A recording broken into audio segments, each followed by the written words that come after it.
चरण सेवक हुए श्री विठल दास जी। बहुत सावधानी से सुनिएगा। श्री विठल दास जी का चरित्र आता है, महाप्रभु श्री हितवंश चंद जू के परम सेवक हुए।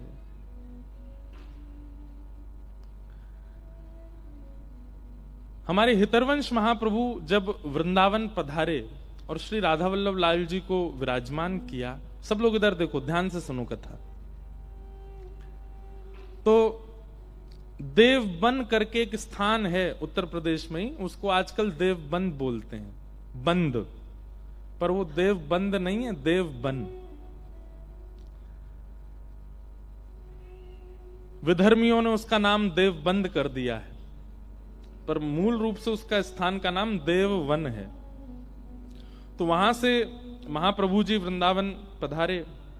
महाप्रभु जी का चरित्र तो हमने विस्तार से कई बार कहा है, आप लोग YouTube पर सुन लेना।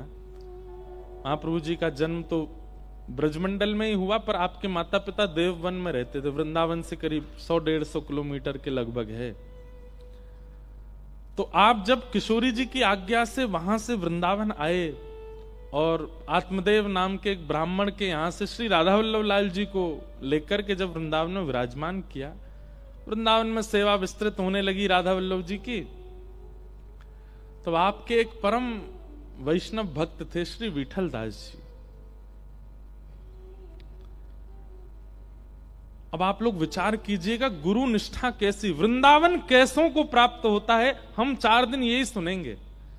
कैसी स्थिति, कैसी परिस्थिति, कैसे व्यवहार, कैसे स्वभाव वाले लोगों को वृंदावन प्राप्त होता है, ध्यान से सुनिएगा। देवबन में रहते थे श्री विठल दास जी, लेकिन महाप्रभु जी के रूप के दर्शन की ऐसी उत्कंठा और ऐसी व्याकुलता उनके चित्त में हुई कि सब परिवार सब कुछ समेट करके वृंदावन आ गए। संपत्ति वही है, व्यापार आदि जो भी आप क्रिया करते थे, आमदनी का जो भी आपका प्रारूप था, वो सब देववन में ही था। लेकिन महाप्रभु जी श्री हितवंश चंद जू के दर्शन की इतनी व्याकुलता चित्त में हुई कि रह ही नहीं पा रहे हैं। अपने पूरे परिवार सहित वृंदावन आ गए, सब कुछ लेकर के। जब आप श्री वृंदावन आए तो महाप्रभु जी ने पूछा कि भाई दर्शन को आए हो, कुछ दिन रह के चले जाओगे? बोले नहीं, हमेशा के लिए आ गए। जहां हमारे श्री राधा वल्लभ लाल, जहां हमारे महाप्रभु जी, वहीं हम नहीं रह पा रहे आपसे दूर। मैंने कहा ना, त्याग बिन वृंदावन प्राप्त नहीं होता। लिखते जाइएगा, पहला नोट है, वृंदावन प्राप्ति में त्याग बहुत जरूरी है। भले ही छोटे से शुरू हो, लेकिन त्याग तो होगा। और अपने हरिराम व्यास जी तो कहते हैं, कनक कूट कोटिक लग तजिए, भजिए कुंवर करिया। बड़े बड़े मेरू पर्वत के समान धन का जब त्याग करोगे, तब भजन कर पाओगे ठाकुर जी का। त्याग बिन भजन नहीं है, इसलिए त्याग पर इतना जोर दिया जा रहा है, क्योंकि त्याग बिन प्रेम गली अति सांकरी, तामे दो ना समाये। प्रेम गली बहुत छोटी है, उसमें दो नहीं रह सकते, एक ही रहेंगे। या तो सब रह लें या केवल ठाकुर जी रह लें। और ठाकुर जी को बसानो चाहो, हमारे लाला को स्वभाव है, वो त्रिभंग लली क्यों है, वो पाम टेढ़े करके, कमर टेढ़ी करके, हाथ टेढ़े करके कायू को खड़े हैं।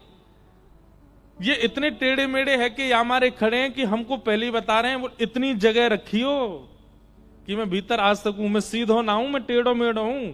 मोह भीतर आवे के काजे बहुत जगह चाहिए। सीधी वस्तु, वो तो गाड़ी सीधी होती है, गली में प्रवेश कर जाती है। लेकिन सबसे मूल तत्व घी को किसी पात्र से निकालना है तो उंगली टेढ़ी ही करनी पड़ती है। ठीक वैसे ही हम सबके चित्त में जो प्रेम रस तत्व है, उसके लिए ठाकुर जी टेढ़े ही हैं। और फिर यूं कहमे कि भैया मैं तेरे भीतर जाऊंगा और कहीं मां बहुत ज्यादा भीड़ भई तो मेरे तो हाथ में लग जाएगी, मेरी कमर में लग जाएगी, मेरे पामन में लग जाएगी। पहले सबरी भीड़ निकाल ले, खूब जगह कर ले चित्त में, तब आऊंगा मैं। ये त्याग का रूप है। तो श्री विठलदास जी सब छोड़ करके आ गए वृंदावन और परिवार सहित महाप्रभु जी के चरणों में बैठ गए। बोले अब आप सेवा दीजिए, बस दिन की शुरुआत आपके दर्शन से और रात्रि शयन से पूर्व आपका दर्शन, ये मेरी इच्छा है, इसके बिना नहीं रह पा रहे हैं। तो वृंदावन भजने के लिए सबसे पहले त्याग और दूसरा गुरु के प्रति दर्शन की निष्ठा। गुरु कह लीजिए या वैष्णव कह लीजिए, उसके दर्शन की अनन्य निष्ठा। हमारी राधा वल्लभ जी के दर्शन में तो निष्ठा हो जाती है, राधा रमण जी के दर्शन में तो निष्ठा हो जाती है, बिहारी जी के दर्शन में तो निष्ठा हो जाती है, पर रसिक और आचार्यों के दर्शन में निष्ठा बहुत कम बन पाती है। उनके दर्शन की, और कैसी निष्ठा, ऐसी नहीं एक बार देख लिया मन भर गया, ऐसे ही देखत रहूं। तो स्वामी श्री हरदास जी महाराज कहते हैं, ऐसे ही देखत रहूं तो मैं जन्म सुफल कर मानूं। ऐसे ही देखता रहूं बस, मेरे प्रिया प्रियतम दिखें, रसिक जन दिखें, वृंदावन वासी दिखें, गुरुजन दिखें, बस नेत्रन के आगे दिखते रहें। और विठलदास जी आ गए वृंदावन। आप खूब विद्वान थे, खूब ज्ञानवान थे, खूब योग्य थे, सब प्रकार संपूर्ण सब कुछ था आपके पास में, लेकिन फिर भी ऐसी लगन लग गई अपने गुरुदेव के प्रति, सब छोड़ के आ गए। सेवा में रहते थे। अब जब योग्य व्यक्ति होता है ना, तो संसार के लोग उस योग्य को कैसे भी अपनाना चाहते हैं। विठलदास जी बड़े योग्य थे, तभी आपके गुजरात के सौराष्ट्र के जूनागढ़ के राजा के मन में आया कि हमारे प्रधानमंत्री की पदवी को नियुक्त करने के लिए इस भारत राष्ट्र में यदि कोई व्यक्ति है तो वो एकमात्र विठलदास है। अगर विठलदास जी आकर के यहां प्रधानमंत्री की पदवी स्वीकार कर लें तो राज शासन बहुत अच्छा चलेगा। ठाकुर जी कैसा कौतुक करते हैं, कैसा खेलते हैं, देखो कहां विठलदास जी अपना सर्वस्व छोड़ करके वृंदावन आए थे केवल अपने गुरु और ठाकुर के दर्शन के लिए, और ठाकुर जी ने ऐसा कौतुक किया। कुछ ही दिन वृंदावन में निकले थे, विठलदास जी परम प्रसन्न थे, यमुना जी की सेवा, रज की सेवा, राधा वल्लभ जी की सेवा, हरिवंश महाप्रभु जी की सेवा मिल गई है, और क्या चाहिए जीवन में। और तभी सौराष्ट्र के जूनागढ़ के राजा का पत्र गया वृंदावन। महाप्रभु जी यमुना जी के तट पर बैठे थे, तभी पत्र आया। पत्रवाहक ने आकर के कहा कि महाराज, गुजरात के जूनागढ़ के महाराजा ने पत्र भेजा है श्री विठलदास जी के लिए। महाप्रभु जी बोले, अच्छा राजा ने पत्र भेजा है, पढ़ के बताओ तो क्या लिखा है।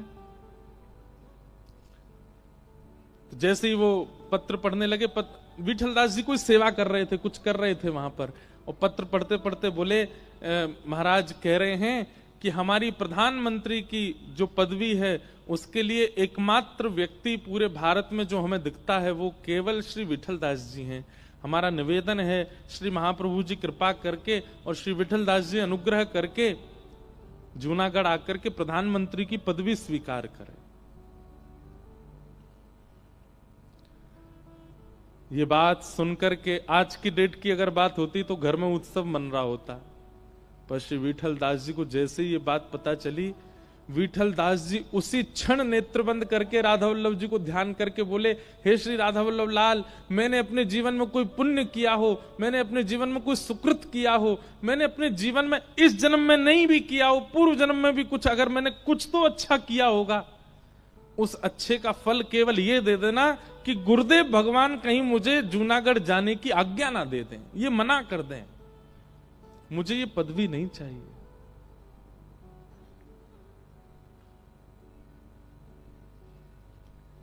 लेकिन ठाकुर जी को कौतुक तो बहुत अच्छा लगता है। एक बात लिख लीजिएगा, जादना लाला को भाग है ना, वही दनाते कौतुक कहने शुरू हो जाएंगे।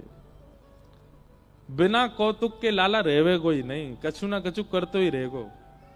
और आपके संग कछु नहीं है रहे हो, है सब कछु बढ़िया चल रहे हो, तो यो समझो अभी ठाकुर जी ने आप चुने नहीं हो।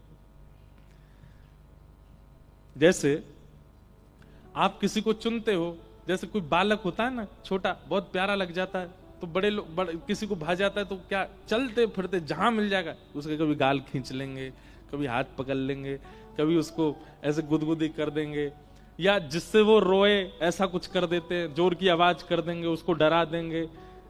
जिससे बहुत प्रेम होता है ना उसको बार बार छेड़ा जाता है। घर के लोग कहते हैं तू क्या पूरे दिन इसके पीछे पड़ा रहता है, खूब चिल्लाते, फिर भी वो नहीं मानता। जब भी वो बालक मिलता है वो उसको छेड़ ही देता है। ठीक वैसे ही ठाकुर जी है, ऐसा प्रेम है ठाकुर जी का जिससे इनको अनंत प्रेम हो जाता है ना, उसको ऐसे छिड़ते रहते हैं। राह चलते कछु नहीं तो गाल मरोड़ देंगे, कछु नहीं तो ऐसी ठोकर लगाएंगे, मौके बल गिरोगे, सबरे दांत टूट जाएंगे। तुम्हारो कछु काम बहुत बढ़िया बनना होगा, कौतुबा में कछु ऐसो विघ्न डालेंगे कि बन ही नहीं पावे। वो ठाकुर जी का कौतुक होता है।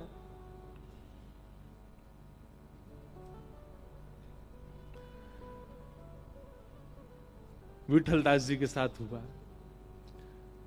विठलदास जी प्रार्थना कर रहे हैं, हे राधा वल्लभ जी, कहीं गुरुदेव आज्ञा ना दे दें कि जूनागढ़ चले जाओ। और तभी महाप्रभु जी कहते हैं, वाह कितना शुभ संकेत आया है, कितना शुभ समाचार आया है। विठलदास बहुत बहुत तुमको शुभकामना, बहुत बहुत आशीष। अब जाओ, जाकर के जूनागढ़ के प्रधानमंत्री पद को स्वीकार करो। विठलदास जी के नेत्र सजल हो गए, शरीर कांपने लगा,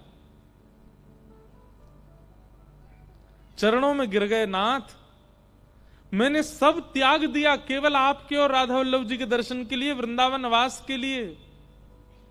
कृपा करें भगवान, मुझे अब वापस यहां से मत भेजिए। मैं नहीं जा पाऊंगा, मैं नहीं रह पाऊंगा, मेरे प्राण निकल जाएंगे। और सब त्यागने के बाद पुनः संसार के विषयों को स्वीकार करना, ये तो महाअपराध है। मैं सब छोड़ चुका हूं, अब सामान्य परिवार छोड़ने के बाद एक राजपद भी स्वीकार करना, ये मेरे लिए उचित नहीं होगा। महाप्रभु जी कहते हैं, विठलदास, जब जीवन में संकट आता है तो गुरुजन क्या कहते हैं, बहुत ध्यान से सुनना, कितना अच्छा उपदेश महाप्रभु जी कह रहे हैं। जीवन में संकट आता है तो गुरुदेव क्या कहते हैं, जीवन में कोई विपत्ति आती है तो आप कुंडली दिखवाओ या गुरुजनों के पास जाओ, महाराजों के पास। वो क्या कहते हैं, बोले भैया देखो प्रारब्ध है, कुछ दिन का संकट है, सबके जीवन में आता है, इसको भोग लो। भाई जीवन में जब संकट आता है तो हम प्रारब्ध मान करके भोग लेते हैं। जीवन में जब सुख आवे, बिना प्रयास किए, बिना कोई मेहनत किए, अनायास ही सुख आवे, उसको भी भोगना चाहिए। ये उपस्थित भोग है। आपने कोई प्रयास नहीं किया, आपने कुछ ऐसी मेहनत नहीं की, आपने कुछ विचार नहीं किया, लेकिन अनायास ही आपके पास में कुछ ऐसा आया जिससे खूब संपत्ति प्राप्त हो रही है, खूब यश मिल रहा है, तो फिर उसको स्वीकार करना चाहिए, गुरु कृपा भगवत इच्छा मान करके। हाँ, सिर पे हावी मत होने देना, हृदय पर उसका ज्यादा प्रभाव मत पड़ने देना, पर उसको स्वीकार करो। विठलदास, तुमने योजना तो नहीं बनाई थी ना कि तुमको प्रधानमंत्री बनना है, तुमने इसके लिए परिश्रम तो नहीं किया था ना, ये तुम्हारा प्रारब्ध है, इसलिए इसको भोगो। अब यहां पर हम एक बात आपको बताना चाहते हैं, सुख और दुख ये दोनों प्रारब्ध से आते हैं। पुण्य और पाप ये भी प्रारब्ध से ही आते हैं। लेकिन भगवत प्राप्ति तभी होती है जब पुण्य और पाप दोनों शून्य हो जाते हैं। बहुत ऊंची बात है, बहुत ध्यान से सुनिएगा। पाप और पुण्य दोनों जब शून्य हो जाते हैं तभी भगवत दर्शन, भगवत प्राप्ति होती है। और पाप और पुण्य शून्य कब होते हैं? अपने किए गए पूर्ववर्ती पापों को स्वीकार करके ऐसा संकल्प लेना कि अब पुनश्च कभी भी नहीं करूंगा, और जो मैंने किया है उसका स्वयं को दंड दूंगा, ऐसा करके पापों को निवृत्त करे और जीवन में आने वाले जो भी भोग हैं, जो आपके बिना प्रयास करने पर आ रहे हैं, उनको भोग लेना है। आप संकल्प नहीं कर रहे हैं, आप प्रयास नहीं कर रहे हैं, पर कोई वस्तु प्रस्तुत हो रही है सामने से, अगर वो केवल यश युक्त है, कोई काम युक्त नहीं है, कोई व्यसन युक्त नहीं है, कोई वासना युक्त नहीं है, केवल और केवल यश युक्त, धन युक्त, ऐश्वर्य युक्त है, तो उसको भोगने में कोई आपत्ति नहीं है। हाँ, याद रहे, वो कोई विषय वस्तु ना हो, कोई वासना वस्तु ना हो, कोई काम वस्तु ना हो, इंद्रिय सुख की वस्तु ना हो, नहीं तो लोग बाग तो गलत अर्थ निकाल लेंगे कथा का। महाराज जी कह रहे थे सामने अपने आप आ जाए तो फिर क्या, ये पीला पानी मेरे सामने रखा है, मैंने तो मंगाया नहीं है, पी लेता हूं। लोग बाग तो अपने मन से कुछ भी अर्थ लगा लेंगे। मेरा मित्र धुआं उड़ा रहा था, मैंने तो बोला नहीं था उसको। अब जब धुआं उड़ी रहा है सामने तो फिर इसमें मैं भी तो थोड़ा उड़ा सकता हूं। कहीं ये विषय वासना, काम और इंद्रिय सुख की वस्तुओं को मत ले लेना। इसमें यश के रूप में, संपत्ति के रूप में, ऐश्वर्य के रूप में, उपलब्धियों के रूप में यदि सामने से अनायास ही सुख आ रहा हो तो उसको स्वीकार करो, आप प्रयास मत करो। ये भक्तों के लिए बात है, सबके लिए नहीं है। जो नाम जापक हैं, जो तिलक लगाते हैं, जो गुरु निष्ठा रखते हैं, उनके लिए है। ये उपदेश महाप्रभु जी कर रहे हैं विठल दास को। विठल दास, तुम्हारे बिना प्रयास करने पर अगर तुमको प्रधानमंत्री की पदवी मिल रही है, तो जिस प्रकार जीवन में आने वाले कष्टों को प्रारब्ध मान करके भोगते हैं, सुख मिल रहा है तो इसको भी भोगो। लेकिन त्याग देखिए और समर्पण देखिए विठल दास जी का। स्थिति ऐसी है कि प्राण निकलने को हो रहे हैं, लेकिन गुरु आज्ञा हो गई है कि जाना है तो अब नहीं रोकना। ये प्रेम है बंधु। विठल दास जी चाहते तो कह देते कि मैं संपत्ति छोड़ के आया था आपके लिए, मैं परिवार छोड़ के आया था आपके लिए, सब कुछ छोड़ करके आया था और आप मुझे खुद से दूर कर रहे हो। पर नहीं, गुरु आज्ञा हो गई है कि जाना है तो अब इसके आगे दूसरा प्रश्न नहीं। प्रेम का स्वरूप होता है मैं स्वयं कष्ट में रह लूंगा, लेकिन मेरा प्रेमी कष्ट में ना रहे। विठल दास जी ने विचार किया कि अगर मैंने मना किया तो गुरुदेव को कष्ट होगा, मैं भोगने को तैयार हूं पर आप कष्ट में ना रहे।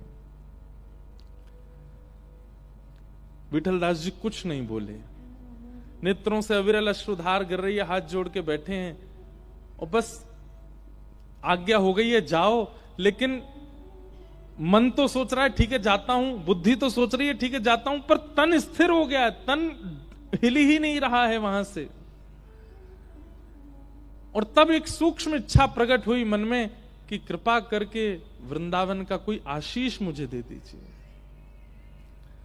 तब महाप्रभु जी ने सिर पर हाथ रख के कहा, विठल दास मैं तुम्हें आशीष देता हूं कि सदा वृंदावन तुम्हारे चित्त में रहेगा और तुम जहां रहोगे वृंदावन वहीं प्रकट हो जाएगा, जाओ।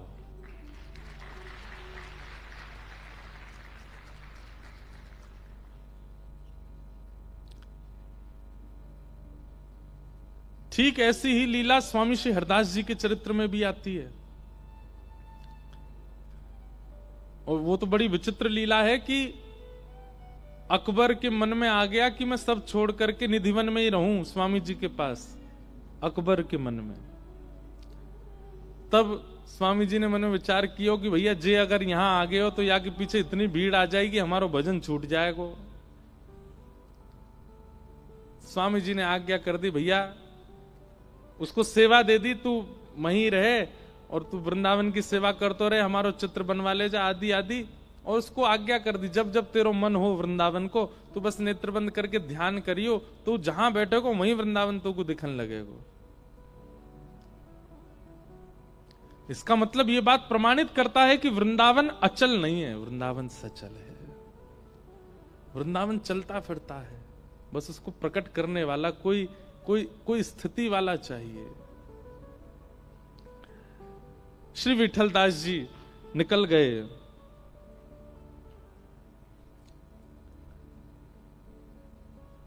ज्यों ज्यों वृंदावन से पग आगे बढ़ावें त्यों त्यों मन में पीड़ा हो, लेकिन जब जब महाप्रभु जी का स्मरण करके नेत्रबंद करते हैं वृंदावन का दर्शन होने लगता है।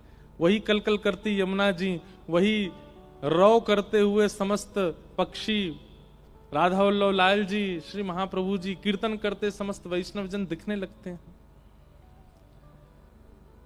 आप जूनागढ़ आकर के विराजमान हो गए और प्रधानमंत्री पदवी को स्वीकार किया, लेकिन राजा की तरफ से प्रधानमंत्री पदवी पर जितनी धन संख्या मिलती थी, मासिक जो धन मिलता था उनको, उससे वो अपना कोई उपभोग नहीं करते थे। जितना धन उनको प्रधानमंत्री पदवी पर मिलने पर मिलता था, उस धन से वो क्या करते थे? अश्व खरीदते थे, घोड़े खरीदते थे। और इतने सारे घोड़े कर लिए, उनका नियम क्या रख लिया कि प्रत्येक दिन श्री राधा वल्लभ लाल जी वृंदावन में, जूनागढ़ से वृंदावन कितना दूर है, श्री राधा वल्लभ लाल जी वृंदावन में, और वृंदावन में श्री राधा वल्लभ जी का जो राजभोग होगा, राजभोग को जब महाप्रभु जी पालेंगे, महाप्रभु जी के पाने के बाद जो महाप्रभु जी का तिनका प्रसाद होगा, उस तिनका प्रसाद को घोड़ों पर बैठ करके वृंदावन से जूनागढ़ लाएंगे, उसको पा करके मैं अपना प्रसाद पाना प्रारंभ करूंगा। नित्य राधा वल्लभ जी का राजभोग और महाप्रभु जी का तिनका प्रसाद पा करके आप निर्वहन करते थे। पूरा धन कहां लगाते थे? वृंदावन से लेकर जूनागढ़ तक जितने सिपाही बीच में लगे थे, एक घोड़े से दूसरे घोड़े तक दौड़ के जाते थे प्रसादी देने के लिए। जैसे किलोमीटर बंटे थे, 4 किलोमीटर एक घोड़ा जाएगा, फिर वहां कोई मिलेगा सिपाही, उसको देंगे, वो 4 किलोमीटर दौड़ेगा, फिर वो आगे 4 किलो, ऐसे वृंदावन से नित्य महाप्रसाद आता था। कहां? जूनागढ़। और आप अपना पूरा धन, राजकोष का धन नहीं, जो प्रधानमंत्री को प्राप्त होता, वो पूरा धन उसी में लगा देते थे। ऐसा समर्पण। अब सोचो, हमें वृंदावन मिलेगा, हमें वृंदावन बसेगा, हमने किया क्या है वृंदावन के लिए जो वृंदावन हमें प्राप्त हो? केवल रज माथे पर लगा लेते हैं, राधा मुख से उच्चारण कर लेते हैं, एकादशी व्रत कर लेते हैं, कंठी माला पहन लेते हैं, ब्रह्मचर्य का पालन कर लेते हैं, आसन पर बैठ करके थोड़ा ध्यान कर लेते हैं, कथा सत्संग सुन लेते हैं, इसमें ही हमको लगने लगता है वृंदावन हम पे कृपा क्यों नहीं कर रहा है? क्या ये बहुत है वृंदावन प्राप्ति के लिए? जिनको वृंदावन मिला है उनका देखिए तो सही स्थिति, उन्होंने क्या किया है वृंदावन के लिए, तब जाकर के वृंदावन प्राप्त हुआ। विठलदास जी का चरित्र में एक कथा आती है कि ये द्वारिका गए दर्शन करने के लिए। तो जैसे द्वारिका गए राजा के साथ, तो राजा ने दर्शन किए, सब लोगों ने दर्शन किए, लेकिन विठलदास जी दर्शन करने नहीं गए द्वारिकाधीश जी के। तो राजा ने कहा, ए विठलदास, सब लोग दर्शन करके आए, तुमने दर्शन क्यों नहीं किए? तो विठलदास जी कहते हैं, हम बिना किशोरी जी वाले ठाकुर जी को नहीं देखते। किशोरी जी बगल में बैठेंगी तब हम ठाकुर जी को दर्शन करेंगे। हमारे ब्रज में एक पद गाया जाता है, ये हम द्वारिकाधीश जी को चिढ़ा करके गाते हैं, ये वाला पद।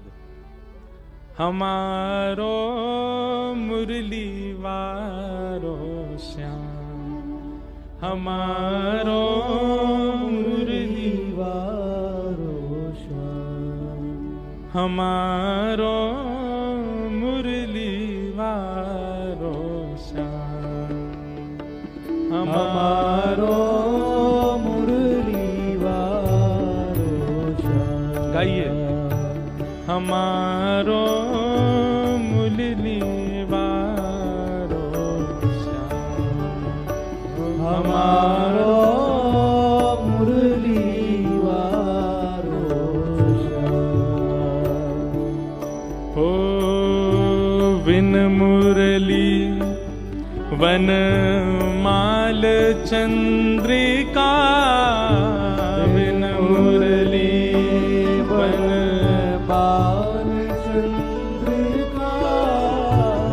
एक तो मुरली ना हो, वनमाला ना हो, और माथे पर यहां चंद्रिका धारण ना की हो। हमारे ब्रजवासी कहते हैं, बिन मुरली बन माल चंद्रिका बिन मुरली, बनमाल चंद्रिका नहीं पहचानत नाम, नहीं पहचानत हमारो मुरली वारो श्याम, हमारो मुरली वारो श्याम, हे हमारो मुरली वारो श्याम। ओ हमारो मुरली वारो। अच्छा, हमें ऐसा लगता है द्वारिकाधीश जी को छेड़ने में ब्रजवासी कोई कसर तो छोड़ते नहीं, पर ये द्वारिका में जो ये 2 बार आरती में मुरली धारण कराई जाती है ना, वो शायद ये बीठल दास जी की घटना के बाद से शुरू हुई होगी। नहीं तो हमारी ब्रज की लीला के भाव से तो ठाकुर जी मुरली लेके गए ही नहीं वृंदावन से। जैसे ही वृंदावन से मथुरा गए, मुरली वृंदावन में छोड़ करके गए ठाकुर जी, वंशी लेकर के नहीं गए हैं। वो तो ब्रजवासियों ने आकर के ये पद गा दिया होगा द्वारिका में आज से 100, 200, 500 साल पहले, भैया बिन मुरली बनमाल चंद्र का नहीं पहचानत नाम। तब हो सकता है कि हमारे गोस्वामियों ने विचार किया होगा कि भाई ये ब्रजवासी आकर के बोल रहे हैं बिना वंशी वारे हम ठाकुर जी को नहीं पूछते, तो चलो 2 बार की आरती में तो वंशी धारण कराओ। तो तब से द्वारिका में सुबह श्रृंगार आरती में और रात्रि संध्या आरती में श्री ठाकुर जी वंशी धारण करते। और राजा मुकुट पहनता है, राजा किरीट पहनता है, पर द्वारिकाधीश को आप देखो वो पाग भी पहनते हैं, चंद्रिका भी पहनते हैं। इसका मतलब क्या है? ये सब ब्रजवासियों ने आकर के शुरू करवाया है। नहीं तो दशहरा पे दर्शन करो आप, दशहरा पर द्वारिकाधीश क्या बढ़िया मुकुट पहनते हैं। रामनवमी पे दर्शन करो, विशेष उन पे ठाकुर जी पूरा पूरा मुकुट धारण करते हैं, किरीट धारण करते हैं। परंतु ये पाग पहनना, मोरपिछ धारण करना और इधर चंद्रिका धारण करने का मतलब पता है क्या है? ये जो जितने श्रृंगारों में यहाँ चंद्रिका है, चंद्रिका इस भाव से है कि ये आधा अंग किशोरी जी का, किशोरी जी की चंद्रिका। द्वारिकाधीश जी चंद्रिका धारण करते हैं। ये निश्चित ही ब्रजवासियों ने ये पद गाया होगा, इसीलिए द्वारिका में शुरू हो गया है। बिन बनमाल मुरली चंद्रिका बिन मुरली मुरली चंद्रिका नहीं पहचानत नाम,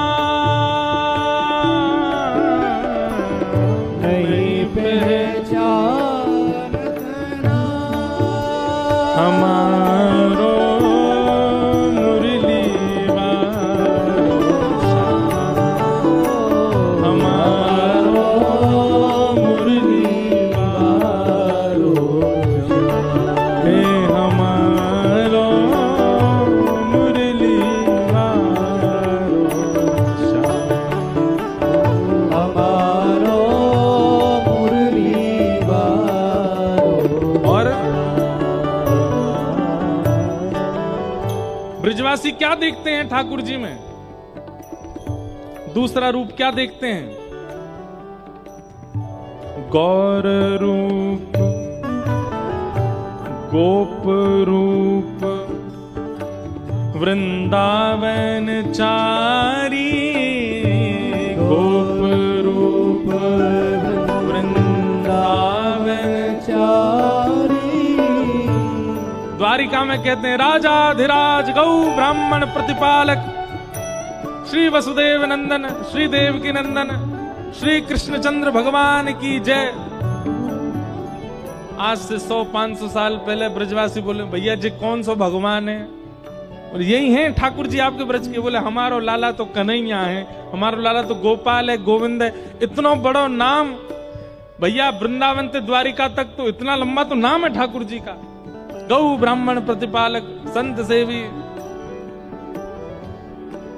त्रिलोकीनाथ, देव के नंदन, वसुदेव नंदन, आदि आदि आदि आदि करके नाम उच्चारण होता है ठाकुर जी का। ब्रजवासी के हमारो लाला कैसो है? गोप रूप वृंदावन चारी, गोप रूप वृंदावन चारी, ब्रज जन पूरण का, ब्रज जन पूरण का, याही सो हित चित्त में बाढ़ो, याही सो हित चित्त में बारो, याही सोहित चित्त में बाढ़ो, याही सो हित चित्त में बारो, दिन दिन पल छिन याम हमारो मुरली वारो,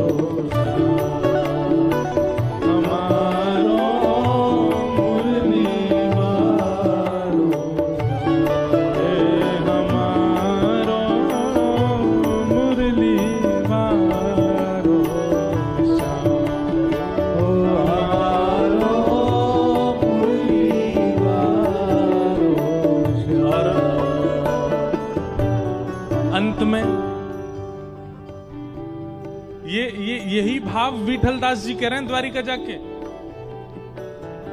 क्या कह रहे हैं? बोले हमारे ठाकुर जी तो 2-4 जगह ही रहते हैं। कौन कौन सी जगह रहते हैं आपके ठाकुर जी? नंदीश्वर, नंदीश्वर मतलब नंदगांव, नंदीश्वर, गोवर्धन गोकुल, नंदीश्वर गोवर्धन गोकुल, बरसानो विश्राम, ओ बरसानो विसरा, हे बरसानो विश्राम, बरसानो विसरा। और इधर देखो सब लोग, नागरी दास जी कह रहे हैं जिनका ये पद है कि ठाकुर जी कहाँ रहते हैं? नंदीश्वर मतलब नंदगांव, गोवर्धन गोकुल, बरसानो विश्राम। और भैया ये सब आपके गांधी धाम में भी हैं। यहाँ पे नंदगाम भी है, यहाँ पे बरसानो भी है, हमारे महाराज जी को स्थान है, वो तो गोवर्धन है, गोकुल भी है, गोकुल भी है यहाँ पे, हाँ गोकुल भी है। ले ठाकुर जी यही मारे वृंदावन सामर्थ प्रकट हुआ गांधी धाम में। आज सुबह हमारे किरण जी का तो गांव भी नंदगांव है, आपका भी नंदगांव गांव है, प्रेम जी का।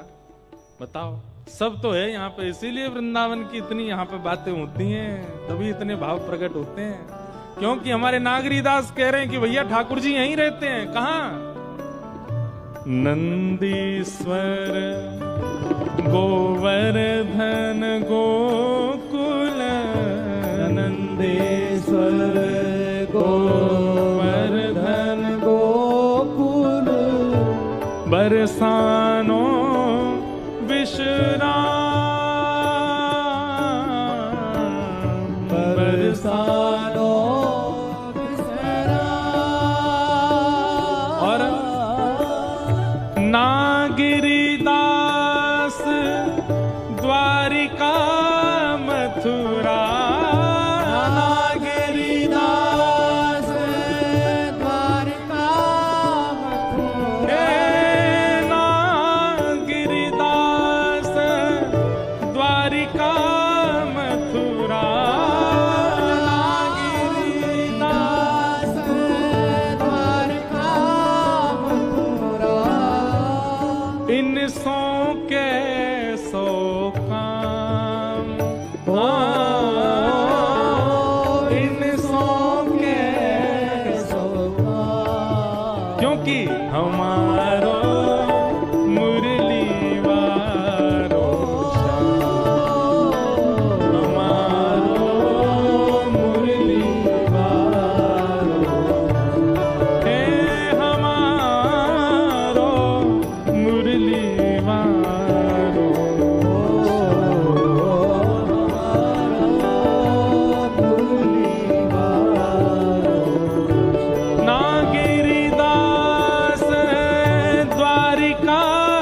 मथुरा नागरिदास द्वारका मथुरा इन सौ कैसो काम हो इन सौ कैसो काम हे हमारो मुरली वारो हमारो मुरली वारो हे हमारो मुरली वारो ओ हमारो मुरली वालो मुरली वारो ओ मुरली वालो मुरली वारो मुरली वालो हे मुरली वारो मुरली वालो वृंदावन बिहारी लाल की विठलदास जी दर्शन करने नहीं गए द्वारिकाधीश के। बोले बिन मुरली बनमाल चंद्रिका नहीं पहचानत नाम। मुरली तो है नहीं, चंद्रिका तो है नहीं, वनमाला तो पहनी नहीं, ये हमारे ठाकुर जी थोड़े ही हैं। अरे भैया ये द्वारिकाधीश ही हैं आपके। बोले द्वारिका में इतनी दूर वृंदावन से हमारे ठाकुर जी नहीं रहते। हमारे ठाकुर जी तो केवल कहा नंदीश्वर गोकुल बरसानो, नंदीश्वर गोवर्धन गोकुल बरसानो विश्राम, नागरी दास द्वारिका मथुरा, यहां कौन सो काम। और हमारे लाला तो वहीं रहे। तो विठल दास जी की इस बात पर राजा को क्रोध आ गया। बोले तुम भगवान का अपमान कर रहे हो। ठाकुर जी के धाम में आकर के द्वारिकाधीश के सामने आकर के तुम कहते हो कि वो भगवान नहीं है, ये आपके वृंदावन के लाला नहीं है। बोले बहुत बड़े भगत बनते हो, यदि ऐसा तुम्हारा भाव है तो अपने भजन भाव से, अपने प्रेम भाव से कुछ दिखाओ हमको, जिससे हम ये मान लें कि तुम्हारी बात में सत्यता है। विठलदास जी ने तुरंत अपना जो बगलबंदी पहनी थी उसका एक तना खोल करके जैसे ही दिखाया, उनके वक्ष में ही एक मानो जैसे प्रतिबिंब जैसा प्रकट हो गया। एक जैसे माने कोई दृश्य जैसा प्रकट हो गया। यमुना जी बह रही हैं, सुंदर मयूर नृत्य कर रहे हैं, सुंदर सघन कुंज जो है वो विचरण ऐसे झूम रही है। वहीं श्री राधा वल्लभ जी, वहीं श्री बिहारी जी, वहीं श्री गोविंद देव जी, गोपीनाथ जी, सब लोग, सबके दर्शन हो रहे हैं। वैष्णव जन एक साथ जाकर के गोविंद देव जी का दर्शन कर रहे हैं, नाद स्वर प्रकट कर रहे हैं। रोम रोम में वृंदावन का दर्शन। वस्त्र उतार करके दिखाए तो संपूर्ण वृंदावन उनके तन में व्यवस्थित था। राजा समझ गए। बोले भैया तुम कोई सामान्य नहीं हो, तुम तो कोई ठाकुर जी की नित्य सखी हो, तुम तो नित्य सहचरी हो। हमें लगता है हमने तो जबरदस्ती तुमको यहाँ पर ये प्रधानमंत्री पदवी स्वीकार करने के बुला लिया, लेकिन तुम तो ठाकुर जी की कोई नित्य सखी। और उसके बाद श्री विठल दास जी को आज्ञा दे दी कि आप अब वृंदावन में ही विराजो, और आप श्री वृंदावन आकर के व्यवस्थित हो गए। तो कहने का अभिप्राय क्या है? वृंदावन सचल है, वृंदावन अचल नहीं है। जहां कोई प्रेम युक्त होकर के वृंदावन को बस भज ले, पुकार ले, वृंदावन वहां प्रकट हो जाता है। और वृंदावन को प्रकट करने के लिए सबसे पहले लिखते जाइएगा, सबसे पहला त्याग। कोई सूक्ष्म वस्तु का एक छोटा सा त्याग आवश्यक है। दूसरा गुरु निष्ठा, वैष्णव निष्ठा और रसिकों में निष्ठा।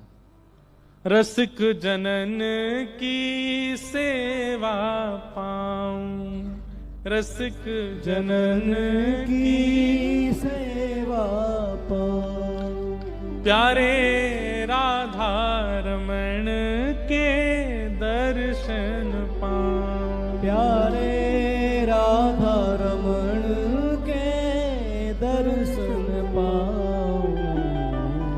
कृपा कृपाभिलाषी जी, राधिका रानी जी, कृपाभिलाषी जी, राधिका रानी जी। ओ सुन लो अर्ज हमारी हमारी, रहूं ब्रज रज को पासे, रहूं ब्रज रज को पासे। रसिक जनों की सेवा और गुरु जनों की आज्ञा। देखो सबसे बड़ी गुरु सेवा क्या है बताओ? गुरु जी को लिफाफा देना, ये बहुत बड़ी सेवा है। गुरु जी के आश्रम की मरम्मत करवा देना, ये बहुत बड़ी सेवा है। गुरु जी को भोजन प्रसाद पवा देना, गुरु जी के वस्त्र बनवा देना, गुरु जी को ये सब सेवा नहीं है गुरु जी की। गुरु की सबसे बड़ी सेवा केवल एक है, गुरु की आज्ञा का पालन। बस जो गुरु आज्ञा कर देते हैं उस पर दूसरा विचार ना करके उस आज्ञा का पालन सबसे बड़ी सेवा है गुरु की।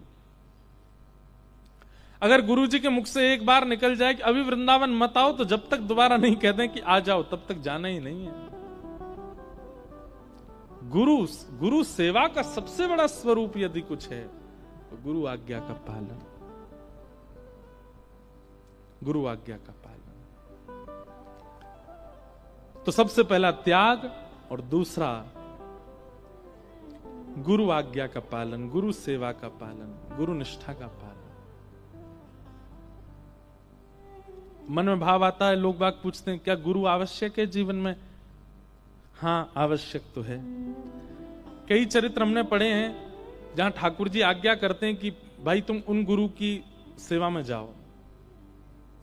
एक गोविंद देव जी के एक परम भक्त हुए सखा, उनका नाम था राम प्रसाद जी। क्या नाम था?